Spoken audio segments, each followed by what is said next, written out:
राजेंद्र जैन जी से अनुरोध करूंगी कि आप स्वागत करें।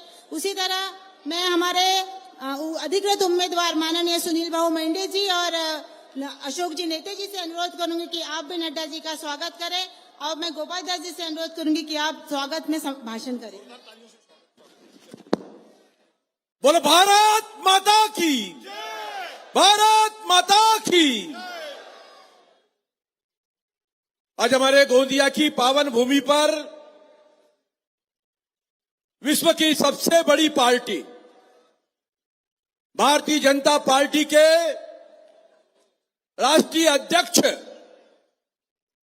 परम आदरणीय जगत प्रकाश जी नड्डा का हम सभी लोग बहुत ही हृदय से उनका स्वागत करते हैं, उनका अभिनंदन करते हैं।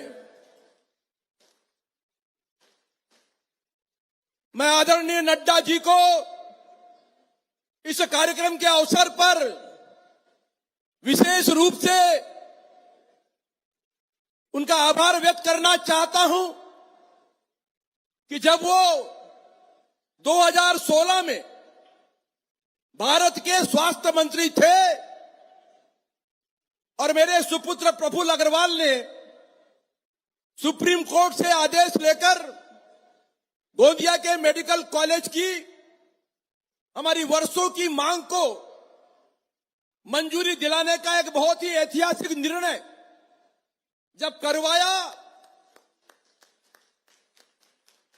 तो हमारी उस मांग को मंजूर करने का काम हमारे परम आदरणीय तत्कालीन मुख्यमंत्री देवेंद्र फडणवीस जी के अनुशंसा पर मात्र 3 दिन के अंदर नड्डा जी ने 2016 में गोंदिया में मेडिकल कॉलेज को शुरू करने का एक बहुत ही ऐतिहासिक निर्णय हमको करके दिया, और ये गोंदिया की जनता इनके उस उपकार को कभी नहीं भूल सकती। मैं आज के इस अवसर पर आदरणीय नड्डा जी को बताना चाहता हूं कि मोदी जी के इस विकास यात्रा में हमने भी हमारे हजारों कार्यकर्ताओं के साथ में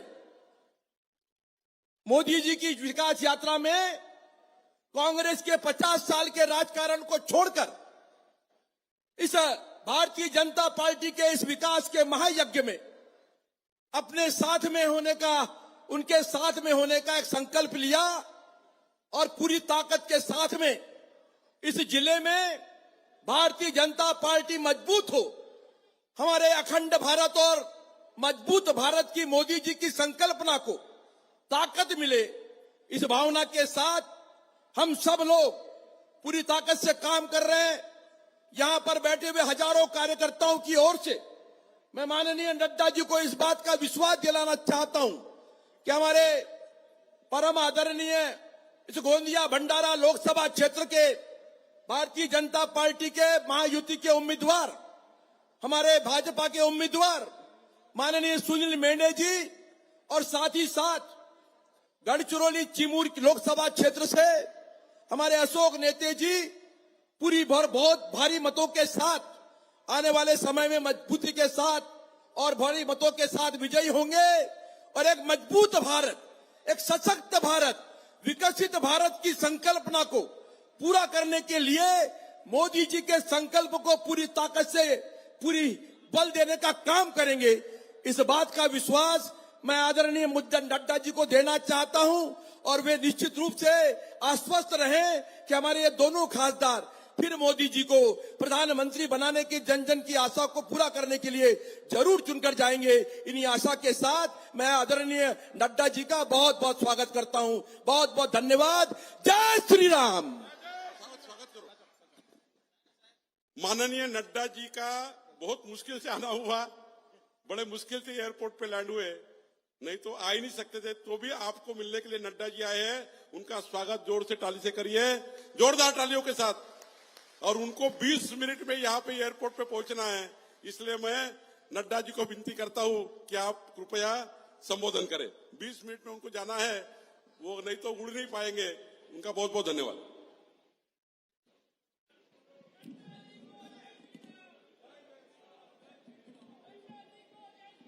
बोलिए भारत माता की, भारत माता की, भारत माता की।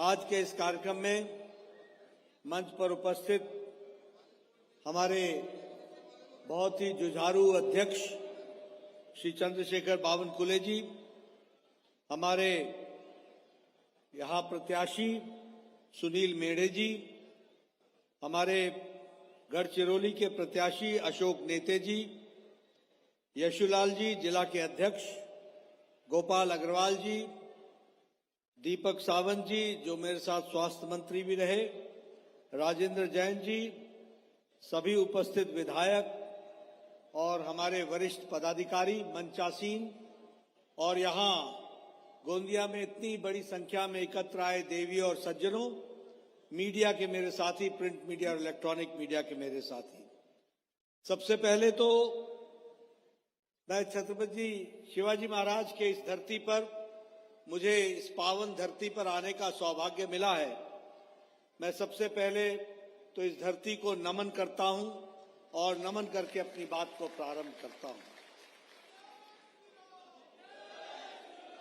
मुझसे पूर्व सभी वक्ताओं ने आपसे बहुत ही तफसील से सारी बातों को रखा है और उन्होंने विस्तृत रूप से आपके सामने क्यों मेढ़े जी को और क्यों नेते जी को चुनाव जिताया जाए इसके बारे में आपको बताया होगा। थोड़ी समय की कमी है इसलिए कम शब्दों में लेकिन अपनी बात को मैं रख रहा हूं। आज ये जो चुनाव है, यह चुनाव दो विचारधारा के बीच का चुनाव है। एक तरफ वो लोग खड़े हैं जिनके पास कोई एजेंडा नहीं है, जिनके पास भारत के लिए कोई नक्शा नहीं है, जिनके पास भारत को किस तरीके से आगे बढ़ना है इसका कोई खाका नहीं है। उनके मन में सिर्फ एक बात है कि मोदी हटाओ, मोदी हटाओ, मोदी को घर भेजो, मोदी को गाली दो, मोदी के बारे में जितना अपशब्द बोल सकते हो बोलो, इसके सिवा उनके पास और कोई काम नहीं है। और दूसरी ओर हमारी विचारधारा का नेतृत्व भारत के यशस्वी प्रधानमंत्री मोदी जी कर रहे हैं, जिनका कहना है देश को आगे ले जाओ, देश को बढ़ाओ, देश के लोगों को आगे बढ़ाओ और दुनिया में भारत को स्थापित करो। इसके बीच के चुनाव मैं यहां आपको यह भी बताना चाहता हूं कि मोदी जी ने भारत की राजनीति की संस्कृति बदल डाली है, भारत की राजनीति की परिभाषा बदल डाली। मोदी जी ने भारत के राजनीति का ढर्रा, तौर तरीका, काम करने का तरीका, सोचने का तरीका, इसको बदल डाला है। और जब मैं ऐसा कहता हूं तो हम पहले राजनीति कैसे करते थे? कौन कैंडिडेट है, क्या जाति है, कौन सा समुदाय है, अगड़ा है कि पिछड़ा है, पहाड़ का है कि प्लेन का है, नदी के उस पार का है कि इस पार का है, किन जातियों को मिला करके हम चुनाव जीत सकते हैं, किन धर्मों को साथ में वोट बैंक की राजनीति कर सकते हैं। जोड़ घटाव का चुनाव लड़ने का तौर तरीका और ढर्रा था। मोदी जी ने इस परिभाषा को बदल डाला है। अब जब चुनाव होता है तो विकासवाद के नाम पर चुनाव होता है, विकास के नाम पर चुनाव होता है और विकास के साथ साथ सबका साथ, सबका विकास, सबका विश्वास, सबका प्रयास, इस बात को पूरा किया जाता है। अभी आपने देखा होगा हमारे कुछ पार्टियों ने जातिगत जनगणना के माध्यम से जातियों को फिर से बांटने का काम शुरू किया था। जातिगत जनगणना के खिलाफ भारतीय जनता पार्टी नहीं है, जातिगत जनगणना के खिलाफ महायुति नहीं है, हम सब लोग उसके पक्ष में हैं। लेकिन उनका उद्देश्य पिछड़ी जातियों को आगे लाना नहीं था, जाति को जाति से लड़ाने का उद्देश्य था। और जब ये उद्देश्य था तो मोदी जी ने कहा मैं ज्ञान की बात करता हूं, ज्ञान की बात करता हूं। और ज्ञान का मतलब होता है जी फॉर गरीब, वाई फॉर युवा, ए फॉर अन्नदाता किसान और एन फॉर नारी शक्ति। अगर गरीब की चिंता हो गई, अगर युवा की चिंता हो गई, अगर अन्नदाता की चिंता हो गई, अगर नारी शक्ति की चिंता हो गई, तो भारत की चिंता हो जाएगी। सबका साथ, सबका विकास, सबका विश्वास, सबका प्रयास, इस बात को लेकर के चलेंगे। और इसीलिए इस बात को आगे बढ़ाने के लिए, देश को आगे बढ़ाने का उन्होंने काम को लिया। आज हम कहते हैं गांव, गरीब, वंचित, पीड़ित, शोषित, दलित, युवा, किसान, महिला, इनकी चिंता होगी तो देश आगे बढ़ेगा। और इसलिए आप बताइए, मोदी जी के राज में गांव मजबूत हुआ है कि नहीं हुआ है? गांव मजबूत हुआ है कि नहीं? गांव में पक्की सड़कें पहुंची हैं कि नहीं पहुंची हैं? ऑल वेदर रोड पहुंचा कि नहीं पहुंचा? गांव में बिजली पहुंची कि नहीं पहुंची? आप बताइए कि गांव में 18,000 गांव बिना बिजली के थे कि नहीं थे? और आज सभी गांव में बिजली पहुंची कि नहीं पहुंची? आप बताइए, 2.5 करोड़ लोगों के घरों में बिजली मोदी जी ने सौभाग्य योजना में पहुंचाई कि नहीं पहुंचाई? मित्रों, गांव को मजबूत किया, गरीब को मजबूत किया। आज बताइए, 80 करोड़ की जनता को 5 किलो गेहूं या 5 किलो चावल और 1 किलो दाल मिल रहा है कि नहीं मिल रहा है? आप बताइए, आपके महाराष्ट्र में लगभग 3 लाख से ज्यादा लोगों को मिल रहा है कि नहीं मिल रहा है अन्न? इसके कारण आज गरीबी की रेखा से इंटरनेशनल मॉनिटरी फंड बोलता है कि 25 करोड़ लोग गरीबी की रेखा से ऊपर उठ गए हैं। इस तरीके का भारत आज बन गया। और भारत की अति गरीबी 1% से भी कम हो गई है। यहां मेरी बहनें बैठी हैं, मैं तो गांव से आता हूं, पहाड़ से आता हूं। मेरे इलाके में बहनें 5 बजे सुबह उठती थी, जंगल में जाती थी, लकड़ियां काटती थी, पगडंडियों पर, छोटी छोटी पगडंडियों पर बोझा उठा करके घर लाती थी, चूल्हा जलाती थी। मुझे मालूम नहीं आपके यहां लकड़ी के चूल्हे को जब जलाते हैं तो वहां फूकने के लिए उसको क्या बोलते हैं? हमारे यहां उसको फूकनी बोलते हैं। फूकनी, फूकनी बोलते हैं। फूकनी से फूक फूक कर चूल्हा जलाती थी और 200 सिगरेट के बराबर का धुआं अपनी छाती में लेती थी। आंखें पानी से, आंसुओं से भर जाता था धुएं से। ये दिन आता था कि नहीं आता था? आज 10 करोड़ बहनों को गैस का चूल्हा और कनेक्शन मोदी जी ने उज्ज्वला योजना के तहत पहुंचाया है।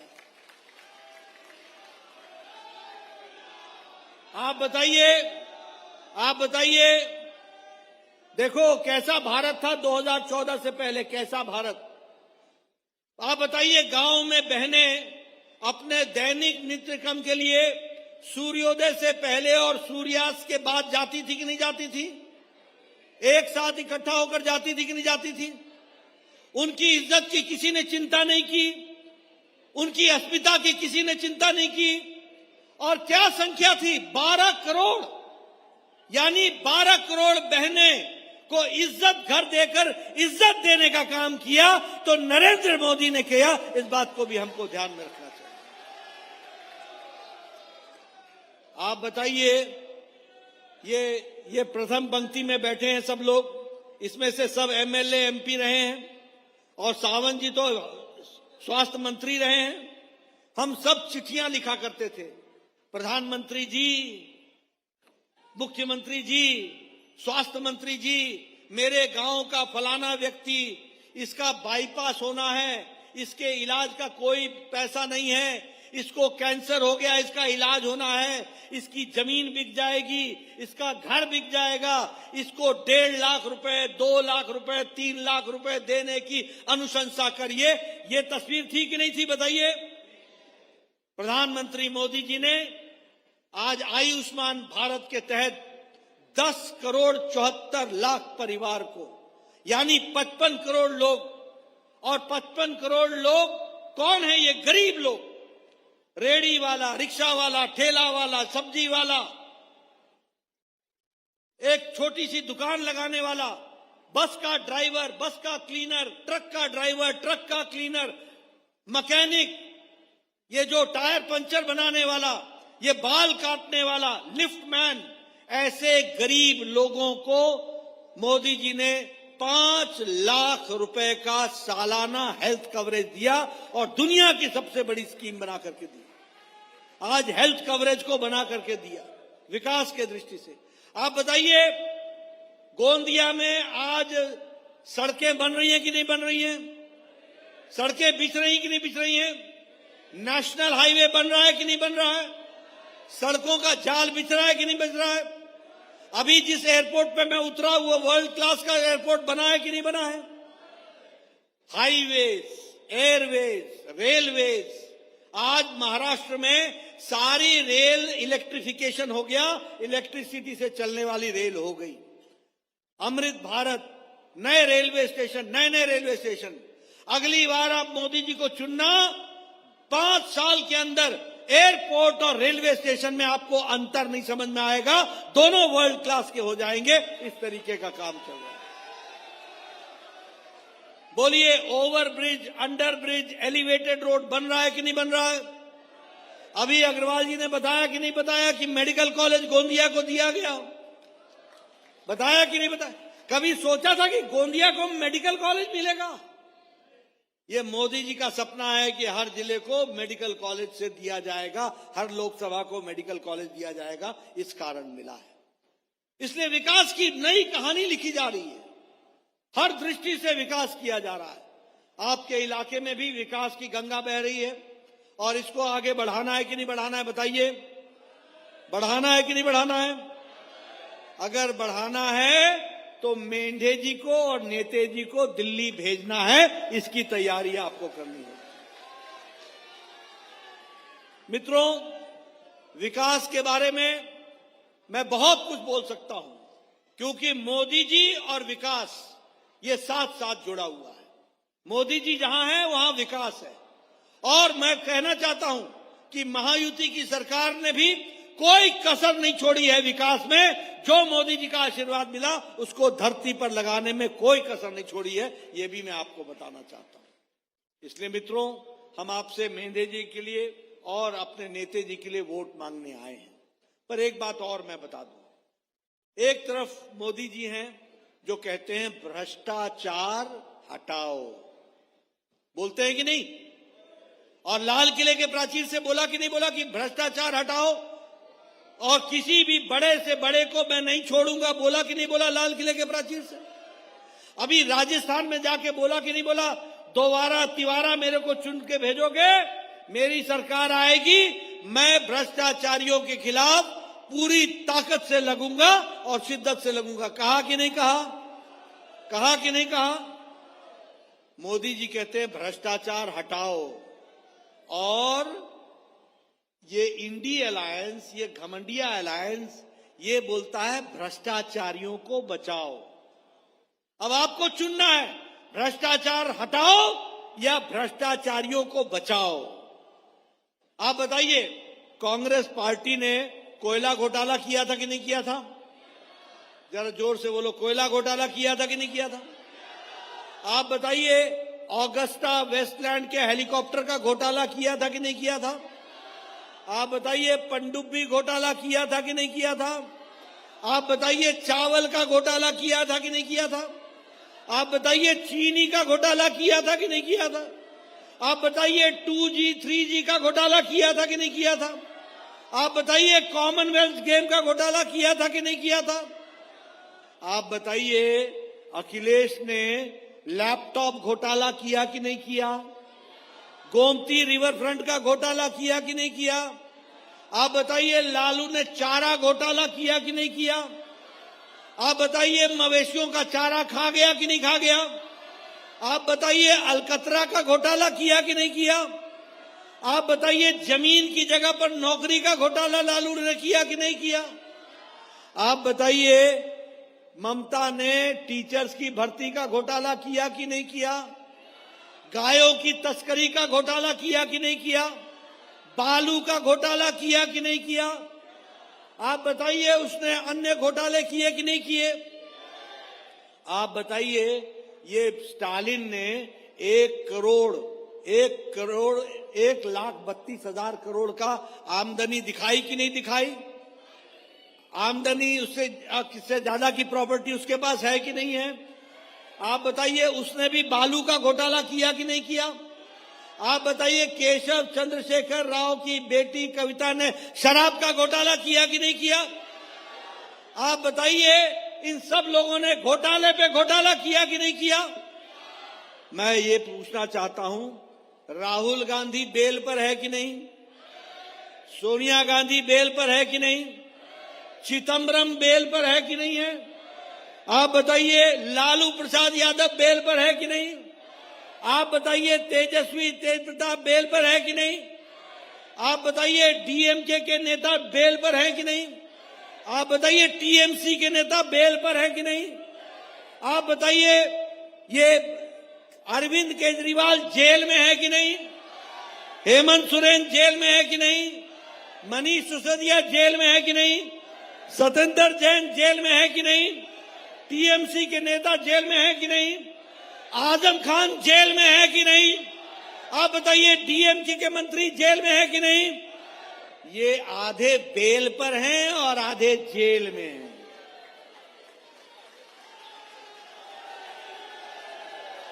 बोलिए ऐसे भ्रष्टाचारियों को आने देना है क्या? ऐसे भ्रष्टाचारियों की जगह है क्या? इनको घर बैठाना है कि नहीं बैठाना है? मेंढे जी को आगे लाना है कि नहीं लाना है? नेता जी को आगे लाना है कि नहीं लाना है? मोदी जी को तीसरी बार प्रधानमंत्री बनाना है ना? और फिर एक बार